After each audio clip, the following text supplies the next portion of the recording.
जुदल्ला सैयदना व मौलाना मोहम्मद सल्लल्लाहु अलैहि वसल्लम वालहू। मैं आज अपनी नौजवान और यूथ के लिए एक बड़ी दिलचस्प वीडियो लेके आया हूँ और मेरी ख्वाहिश है कि इस वीडियो को जो है ना वो एंड तक देखें। इससे आपको जो है ना काफ़ी फ़ायदा होगा। फजर की नमाज क्यों बाकी नमाज़ों से मुख्तलिफ है, नंबर एक।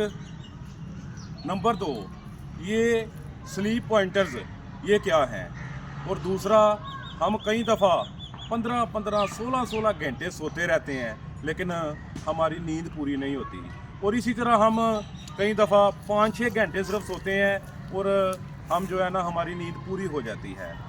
और ये स्लीप पॉइंटर्स, इनकी क्वालिटी के बारे में सारा मैं आज इस वीडियो में बताऊंगा। सबसे पहले फजर की नमाज, साइंस में इसकी क्या अहमियत है। फजर की नमाज में एक फ़िक्रा है, अस्सलातु खैरुम मिनन नौम, कि नमाज नींद से बेहतर है।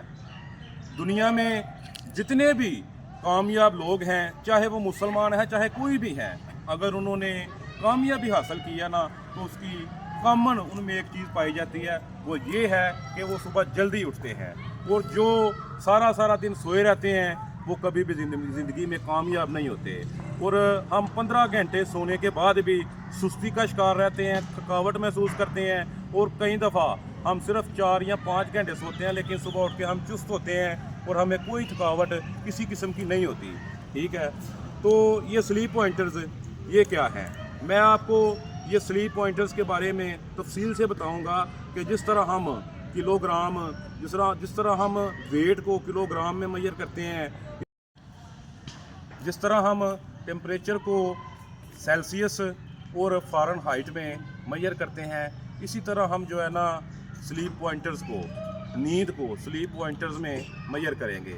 ये जो स्लीप पॉइंटर्स हैं ना, ये कोई नींद की तिब्बी या कोई फ़िज़िकल मकदार नहीं है, ये सिर्फ नींद की क्वालिटी को ज़ाहिर करते हैं। अगर हम, मैं आपको ये तफसील से बताऊंगा कि अगर हम 24 घंटे का टाइम है, उसके अंदर रात को 9 बजे से लेके 12 बजे तक और 12 से 3, 3 से 6, इसी तरह रात को 9 बजे, 24 घंटे का पूरा बताऊंगा कि अगर हम 9 बजे सोते हैं और अगर हम 12 बजे तक सोते रहते हैं 3 घंटे, 1 घंटे के 2 स्लीप पॉइंटर मिलते हैं। एक इंसान को फोकस रहने के लिए, चुस्त रहने के लिए 9 स्लीप पॉइंटर्स की ज़रूरत होती है। अगर हम 9 से 12 बजे तक सोते हैं, 1 घंटे के 2 स्लीप पॉइंटर हो गए, वो टोटल हो गए 6 स्लीप पॉइंटर हो गए आपके।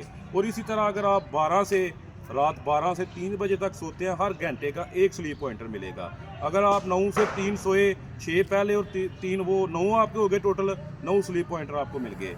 उसके बाद अगर आप 3 से 6 बजे तक सोते हैं तो आपको 1 स्लीप पॉइंटर का चौथाई हिस्सा मिलेगा। और उसके बाद 6 से 9, 9 से 12, 12 से 3, 3 से 6, 6 से 9, उन सब में आपको जो है ना चौथाई हिस्सा ही स्लीप पॉइंटर्स का मिलेगा।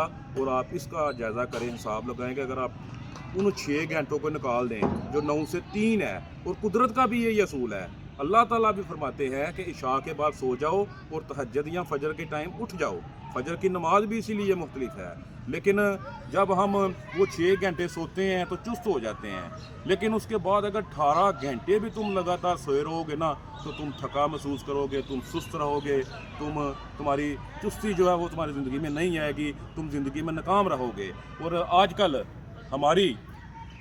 हमारी जो मसरूफ़ियत है वो क्या हो गई है, वो मसरूफ़ियत हमारी ये है कि हम सारा दिन, सारी रात, या तो हमें कोई काम हो ना, हम सारी रात मोबाइल के साथ लगे रहते हैं, गेमें खेलते हैं, फिल्में देखते हैं, वीडियो गेम्स के साथ लगे रहते हैं, सारी रात जागते हैं या सड़कों पे आवारागर्दी करते हैं। और जब फजर का टाइम होता है तो हमें बहुत ज़्यादा नींद आना शुरू हो जाती है। ठीक है, ये भी एक आजमाइश है। और फिर हम सारा दिन सोए रहते हैं। ये सारा दिन सोने से इंसान के इरादे भी कमज़ोर होते हैं, इंसान वैसे भी कमज़ोर होता है, फ़िज़िकली भी और दिमागी तौर पे भी कमज़ोर होता है। इंसान ज़िंदगी में कभी भी कामयाब नहीं हो सकता। इसलिए जो कुदरत के बनाए हुए असूल हैं ना, उन असूलों पे अमल करते हुए आप अपने सोने का टाइम रखें, ज़िंदगी को शेड्यूल के मुताबिक गुजारें, ज़िंदगी में एक्सरसाइज करें। जिस तरह आपके लिए खुराक ज़रूरी है ना, इस तरह एक्सरसाइज भी ज़रूरी है। और इन स्लीप पॉइंटर्स और ये सारी चीज़ें بتانے کا آپ کو مقصد یہ تھا کہ اللہ کے بنائے ہوئے اصولوں کے مطابق زندگی گزارو گے تو پھر آپ کو کامیابی بھی ملے گی دنیا اور آخرت میں بھی۔ یہی میرا پیغام تھا۔ اگر آپ کو میرا یہ پیغام پسند آئے تو انشاءاللہ لائک اور شیئر کریں۔ السلام علیکم۔